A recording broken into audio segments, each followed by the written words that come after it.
speaking of good things, when does it come out now?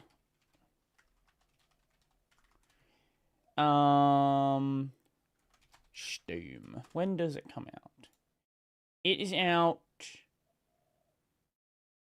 Oh, wait, did it already come out? It came out earlier today? Pragmata. Pragmata. I did want to watch a Before You Buy on Pragmata. I did play the demo. So I know what I'm getting into. But let's actually go watch the trailer first. Pragmata JP trailer. So I don't have to hear Diana's English voice.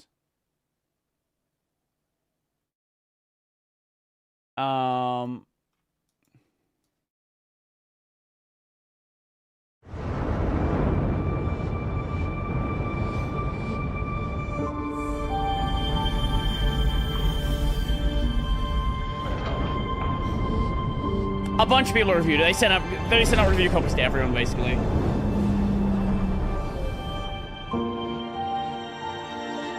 Which is always a good sign. When a company is willing to send out review copies, I'm like, maybe this game isn't gonna suck. ずっとここに残るつもりだったのか？どうしたいんだ？私、地球に行きたい。Wait. ここで何が起こってるんだ？なんであいつら Diana? Sorry. Pragmata, Diana, JP voice. Toyama now. Oh, Din. Shimarin. Toyama now. Mao. We have, let's have a look at her Mal. We have Shimarin, Koga Tomoe, Koyuki, Duka, Duduka from Meitante. What's some other fun ones? Diku. Maria from Izure Saikyo. Nii-chan. Nozomi from Hibike Euphonium. L from Goblin Slayer. Very established Seiyu. Anyway.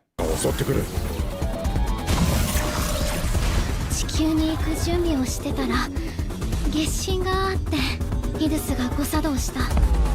構成プログラムに対し無制限の破壊行動を許可します。冗談じゃねえぞ。お前とは仲良くやれそうにないな。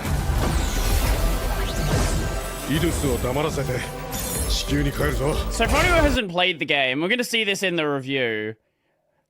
It's basically a combination of a third-person shooter and hacking game. You use the hacking to create weak points on the enemies, and then... So Diana does the hacking, and then Shu does the shooting. Basically. 私やってみるね。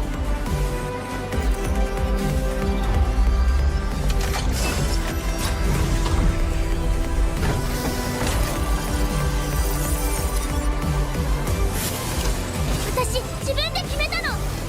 ヒューと地球に行くんだって。I hope it's good. I really do. The demo was so good. 新しい世界を見せてやる。ヒューと見たい。一緒に。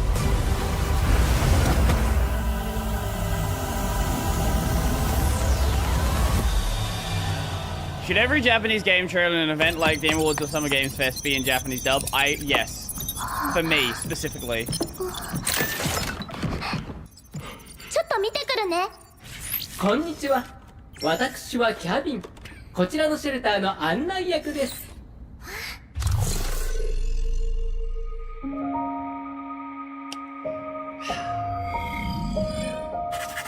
I love it. Fuck you, Switch! Fuck you, Nintendo! How did this happen? I want to know who at Nintendo pissed them off. What happened here? Because, like, it's not like, oh, we need to work on the port still. It's going to... Like, there has to be a reason why you delay the game a week on Switch. There has to be some reason. Because that's not enough time to... Like, the game's already printed by then. The games are, sitting in stores... Like, sitting in the stores. Firmware update? Maybe? I don't know.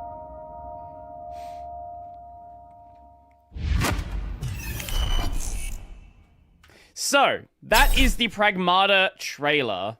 Now, I have noticed there is some people trying to, like, create a drama about this game. I'm too employed to care. But there are people that are trying to make some mess out of playing this game. So, we have the Before You Buy. We've watched a lot of Game Rank stuff before. But I'm happy to check out another channel if you guys have another recommendation. I do like Game Ranks. We're not watching fucking IGN, that's for sure. Definitely not watching IGN. Oh, Digital Foundry is a video. That's cool. Sometimes we get that Brodie's actually employed. Yeah, I know, right? It's crazy. Yeah, I guess we'll just watch the Game Ranks video. Sphere Hunter. I actually don't know who that is. Pragmata is actually great. I've never heard of that channel before. I don't know. Game Ranks has always done me good. She does good content. Oh, that's cool. Anyway. Pragmata Before You Buy. And we're back with another episode of Before You Buy. That show would give you some straight up gameplay and our first impressions of the latest game. So this part of the game wasn't in the demo. The only part of the demo was... I don't even know if it's in the game fully. It's in like a enclosed ship segment. Game's releasing. It's me, Jake Baldino today, and we're talking about Pragmata. This is a new third-person, somewhat linear action game from Capcom. And you guys aren't going to believe this, though. It's a new thing. It's new IP, meaning it's not a remake, it's not a sequel, it's just a new idea. Now, while it is a new... It actually is a pretty new... I've never heard of a hacking third-person shooter. Like, that's a weird combo. And it's actually so cool to see a big studio doing a weird idea. It feels like a nice nod to just fun sci-fi single-player adventures from the Xbox 360 PS3 days. Yeah, this is a game that this is a game that you would have bought on the PS3, on the 360. Like, games like this are not made by big studios anymore. Even if it's not good, big studios don't experiment with ideas. While also just using current tech to have some good, rock-solid visuals and gameplay feel. That's probably the best way I can describe it off the bat. Pragmata... One thing I will say is I have noticed people are saying that the game looks worse if you enable path tracing. If you enable the photorealistic bullshit lighting, the game actually looks worse with it, which... Another W for me being a hater of ray tracing and path tracing. Is really fun. It is a simple, solid, well-made video game. It is a video game-ass video game. I know I've used that a lot. I didn't come up with that. Imagine actually making a video game. It's just an old-fashioned, straight-up game adventure that I really enjoyed. It didn't change me or change the world or anything. It's not the biggest thing ever. Like I said, it's really simple and almost a little familiar, but it's just a fun, well-paced adventure to play through, with all the gameplay mechanics really well thought out and designed and satisfying, and a simple character story that grew on me. Am I being a little bit generous to it because we just don't get as many games like this anymore? Probably. Maybe, but like it's such a... Look, even if it is like a simple sort of game, I think games like that should be praised, right? Games like that should be praised when someone actually wants to go and make it. We need more games that are just games. But hey, I'm putting my bias up front, all right? So let's get into it a little more. Just so you know, I've been playing a review copy, and this footage is captured running on PC. It's also spoiler-free. Aggressively spoiler-free. Capcom... Unlike Capcom, they've been posting spoiler footage all fucking last month. Every day it's like, hey, guys, did you know there's actually, like, another girl? Like, why are you spoiling the game? Is pretty restrictive as well on not showing too much, so you might see a little bit of older or repeated footage here, just a heads up. But generally, the setup is that you are Hugh, a spaceman technician sent with his crew to do something on the moon, where humanity has a bunch of technological outposts and laboratories where they've discovered a new element that allows them to essentially 3D print anything endlessly, and it's like an exact replica. Now, you get there, and nobody's around. What's going on? Then disaster strikes. Killer robots are everywhere. So it's up to you and one nice little girl android, nicknamed Diana, to figure out what's going on and get in contact with Earth. You wander gleaming sci-fi space station hallways, glowing laboratories, giant factories, and mines, as well as some cooler set pieces like you've probably seen in the trailers. But the robots you fight start off a little generic, but they get cooler and crazier as you go. There was one boss fight in the demo, and the boss fight was actually surprisingly good. Like, the regular combat is... you get used to it pretty quickly. The boss fights, they're not... yes, they're like crazy hard boss fights. But I think the game's going to explore interesting ways to handle these mechanics. Solid sci-fi stuff, from the minimalist storytelling of the bigger picture, you know, the world building, mostly just shared through some notes and holograms, to the actual design of the weapons, the tech, the robots, and the space suits. Pragmata just manages to stand out in a crowded room of similar sci-fi stuff, especially with its main two characters, which I'll get to it a little bit later. Now, you control Hugh, with Diana riding on his back. He's a chunky spaceman, kind of stomping around, kind of like Isaac from Dead Space. I was just about to say Dead added Space. Thruster maneuverability that actually feels really smooth. You can jump and air dash and dodge and hover, and it makes getting around environments surprisingly fun with just how it feels and the feedback you get from it. But speaking of feedback, the main thing here is the third-person over-the-shoulder combat, right? You hold left trigger and you aim at enemies and you shoot at their weak points. However, most enemies are shielded, so this is where Diana comes in. Now, while aiming at enemies, an on-screen hacking minigame appears on the side, and you can kind of navigate this basic puzzle to temporarily lower enemy shields or open up their chassis. Then, you start firing and whittling them. At least in the demo, this doesn't look like it works, but it worked really well in the demo. Down until that window closes.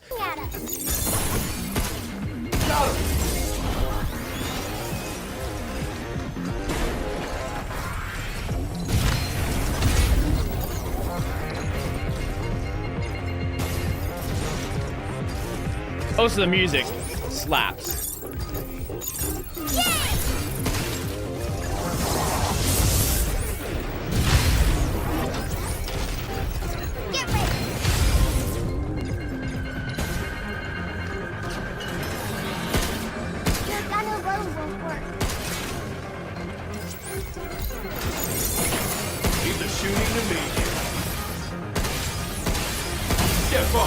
This is all really strictly, tightly put together. You need to embrace the hacking because your main weapon You will not only win has otherwise. so many recharging shots, and ammo on the other bigger weapons you get are also extremely limited. So while it gets crazy on screen, it's more strategic than you'd think. The minigame itself isn't just like navigating to the end to get what you want to trigger the thing. You can also pass through little optional nodes and stuff to increase damage, stun enemies, freeze them, overheat them for a finisher, and more. This was my biggest concern going in. You know, like, does this little hack enemies, shoot them for a minute, rinse and repeat thing, does that get repetitive?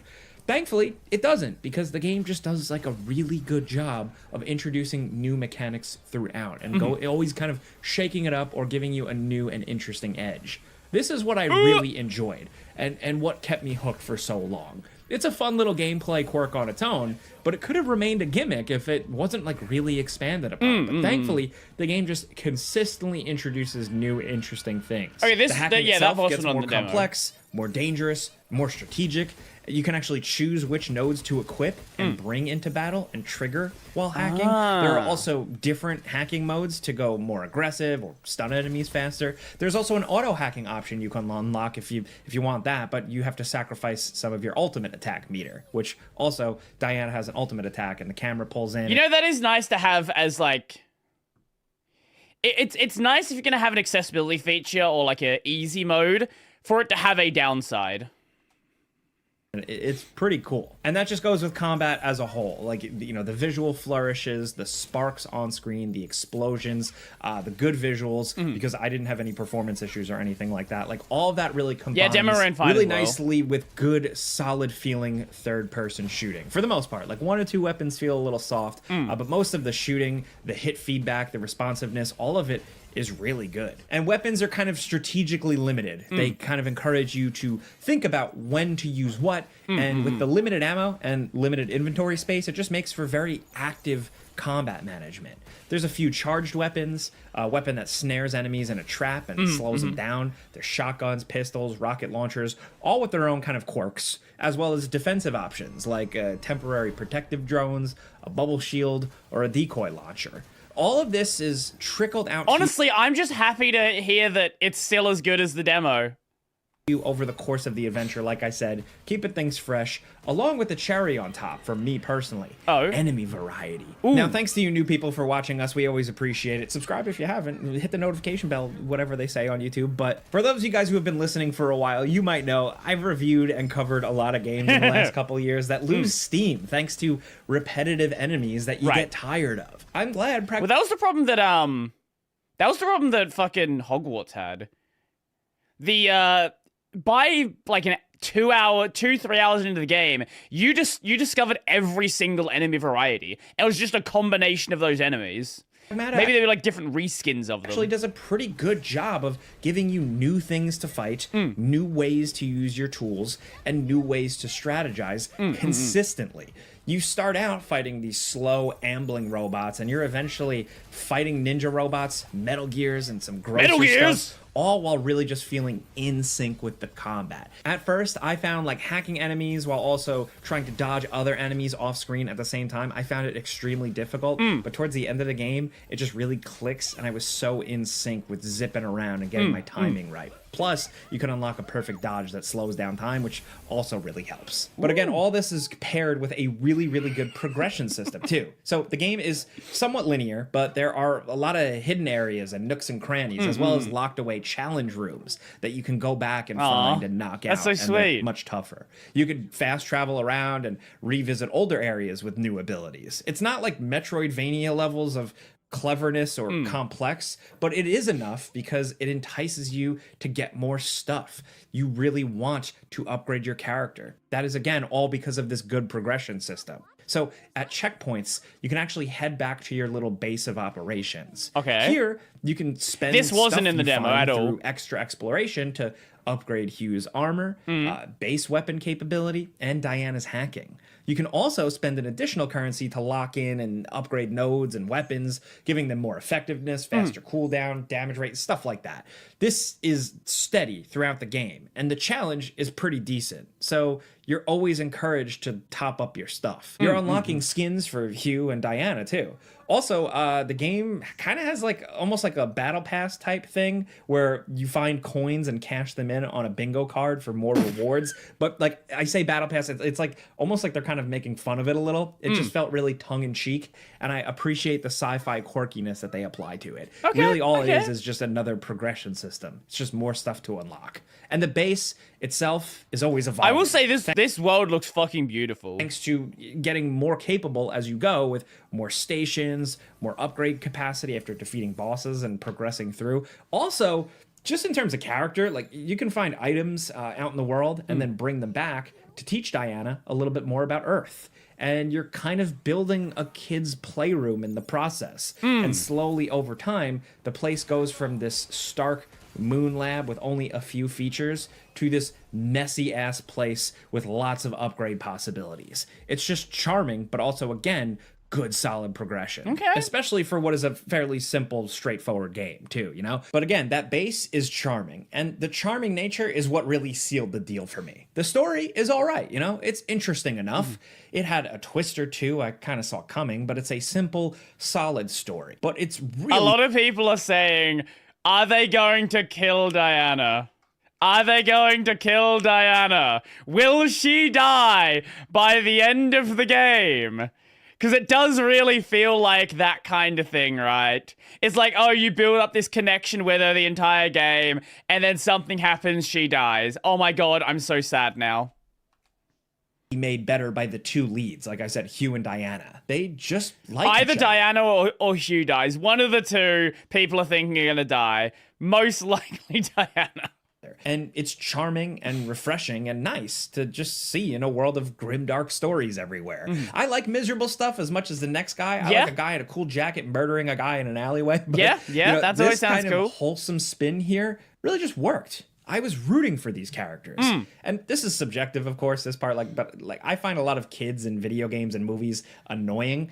But Diana was all right. I actually liked her, even if she is a little creepy. But I just found Hugh and Diana very endearing. That is the word that came to mind. Now, my playthrough overall was like 12-ish hours, but I could have spent a lot more. There is a lot of optional areas and all the exploration and stuff I mentioned earlier. Plus, surprisingly fun training room simulation challenges that get harder as you go. That's cool. And you can try to 100% them for rewards. Now, this is stuff I usually skip in games. It feels like just an add-on or an afterthought to keep you busy. But they're really solid and refreshing here. I played quite a few of them, and I'm looking forward to, after this video, going and trying to clear them all out. They're kind of like Metal Gear VR missions or something. So my point is... We've mentioned Metal Gear and VR missions now.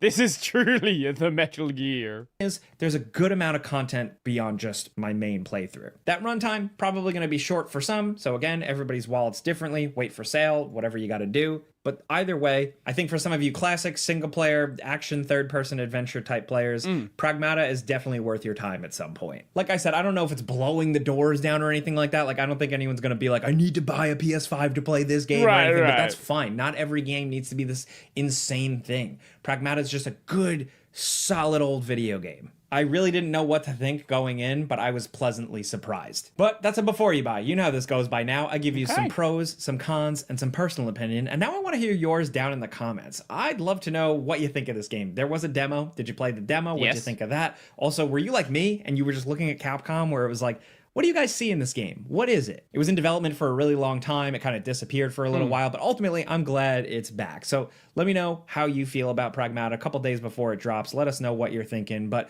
if this video helped you out at all, you know, if you were informed, seeing our gameplay on screen here, clicking a like button's all you gotta do. It really helps us out. And if you're new, consider subscribing, maybe hitting that notification bell, because we put out new videos every single day. But as always, thanks for watching, and we'll see you guys next time.